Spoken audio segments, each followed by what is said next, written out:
Bonjour, je vous présente le jeu Gurami, les puzzles de Gurami. Voilà, donc vous avez un petit tableau, vous avez un plateau et un petit tableau avec les chiffres. Donc ça, je vais le laisser que vous puissiez faire un imprimé écran pour que vous puissiez ensuite vous exercer. Voilà, alors je vais vous expliquer la règle du jeu Gurami. Donc, vous avez des triangles dans lesquels il y a des chiffres. Alors, par exemple, on a 7 ici. On a 1 ici. On a 7 ici. On a 5 ici. On a 4 ici. Alors, bien entendu, vous allez le retrouver ici. Ça, vous avez votre jeu de départ. Donc, on retrouve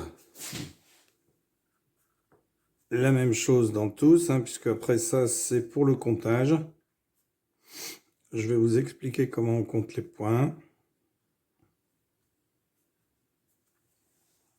Donc, le professeur Hans Friedrich Bosch analyse les énigmes mathématiques à base de triangles et d'hexagones depuis 1989. Le docteur Klaus-Peter Rudolph développe des jeux de société depuis 2007. Donc, dans un livre, il décrit la construction, les analogies et la différence entre les différentes énigmes de placement de nombres. Les recherches de Hans Friedrich Bosch sur ces énigmes de forme ont inspiré Klaus-Peter Rudolph pour créer les énigmes Gurami. Donc c'est un livre qui contient 60 casse-têtes, dont je vous en ai mis quelques-uns. Alors, comment est-ce que cela fonctionne ? Eh bien, les nombres du tableau doivent être placés dans les triangles, conformément aux règles que je vais vous énumérer. Dans les triangles blancs, chaque chiffre de 1 à 8 apparaît exactement une fois. Alors, ici, par exemple, il y a le 1. Donc, vous avez une situation de départ comme ceci. Et vous devez remplir les différentes... Alors, ce sont les mêmes. Je vais vous en montrer un ici. Comme ceci. Donc, vous devez les remplir. Alors, j'en remettrai un autre aussi. Vous pourrez vous exercer. Voilà. Alors, vous voyez, il y a déjà... il faudra mettre un 1 dans le gris, puisqu'il n'est pas écrit. Il faudra mettre un 3 dans le blanc, un 3 dans le gris, puisque là, vous avez les deux numéros 2 qui ont été mis. Donc, tout cela, ce sont ceux que vous devrez écrire sur le plateau.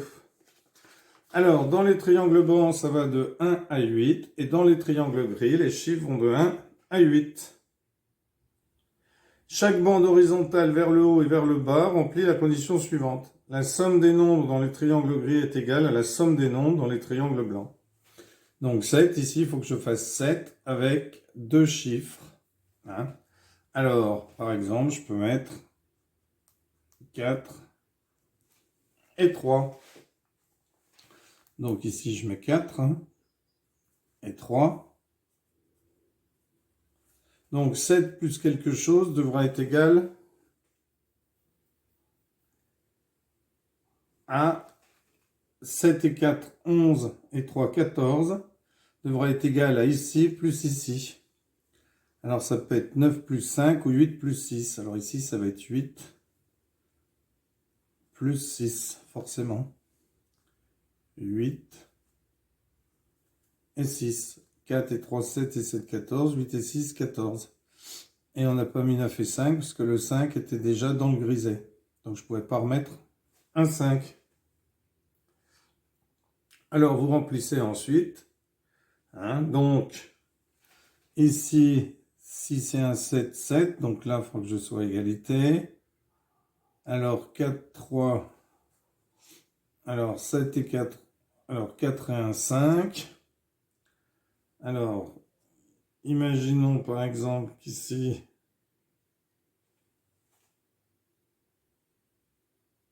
on est... Alors, ça peut être 8 ou 6, hein, mais ça peut être 8 et 6. Ça peut être le contraire, hein. Donc, vous essayez. Donc, 8 et 6. 6 et 5, 11. Donc là, il faut que ça fasse 11. Alors, je vais prendre 8 et un 9, par exemple, les deux 11. Alors, j'essaye là aussi. J'essaye là, bien sûr, puisque c'est le même, sauf que quand on compte comme ça doit faire pareil. Quand on compte comme ça doit faire pareil. Donc ici, j'ai 8 et 2, 10 et 3, 13, 4 et 1, 5. Donc là, je peux mettre un 8. Ben oui, il est ici de toute façon. Donc oui. Là, ça fait bien 13. Hein, 8 plus 1, 9 et 4, 13. 8 et 2, 10 et 3, 13.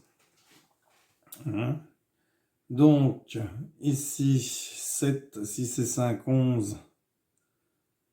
11, d'accord, je peux pas. Ah, là, je peux avancer. Alors, 3 et 2, 5, 8 et 5, 13. 4 et 1, 5, 8 et 5, 13. D'accord.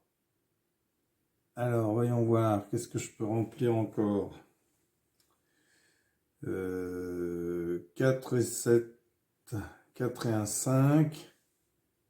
5. Alors, ici, il me manque quoi dans les grilles? Il me manque le 3. Je vais essayer de le mettre là. Et 1, le 2. Alors, on va essayer 2 et 3. Alors, 6 et 5, 11 et 2, 13. Donc là, il me faudra un 6 pour faire 6 et 7, 13. 6 et 3, 9 et 4, 13. 7 et 3, 10, 14, 8 et 6, 14. 6 et 2, 8, 7 et 1, 8 et 5, 13. 6, 7, 8. Donc là, on va mettre un 5. Un 5. Un 5 et un 6. Et on va tout vérifier. 4 et 2, 6, 6. 8 et 1, 9 et 2, 11, 6 et 5, 11. 3 et 1, 4, 8 et 4, 12, 7 et 5, 12. 4 et 3, 7, 7, c'est bon. Ici, 5 et 4, 9 et 1, 10, 7 et 3, 10. 3 et 2, 5, 8 et 5, 13. 8 et 1, 9 et 4, 13. 7 et 6. 6 et 7, 13. Pardon. 6 et 7, 13. 6 et 1, 5, 11 et 2, 13. 4 et 2, 6 et 3, 9, 8 et 1, 9. Voilà, tout concorde. Donc, on a rempli ce Gurami. Alors ici, il n'y avait pas le tableau. Hein, j'avais pas le tableau à côté. Bon. Donc, vous avez compris. Donc, ensuite, eh bien, vous prenez, par exemple, un autre Gurami comme ceci. Donc, tout ce qui sera ici, hein, quand vous additionnez les gris, eh bien, ça fera la même somme que quand vous additionnerez les blancs. Alors, ici, hein, ce sont les nombres que vous devez mettre. Vous devez mettre un gris, un 3 gris, un 3 blanc, un 5 blanc, un 6 blanc, un 6 gris. Hein, tout cela ne sont pas écrits dans le tableau parce qu'ils sont déjà mis ici sur le plateau. Voilà. Eh bien, je vous laisse essayer ce jeu qui est très agréable à jouer. C'est un sudoku, si vous voulez, mais qui se présente différemment. Ce sont les puzzles de Gurami. Voilà. Merci pour avoir suivi cette vidéo et à bientôt pour une nouvelle vidéo. Au revoir.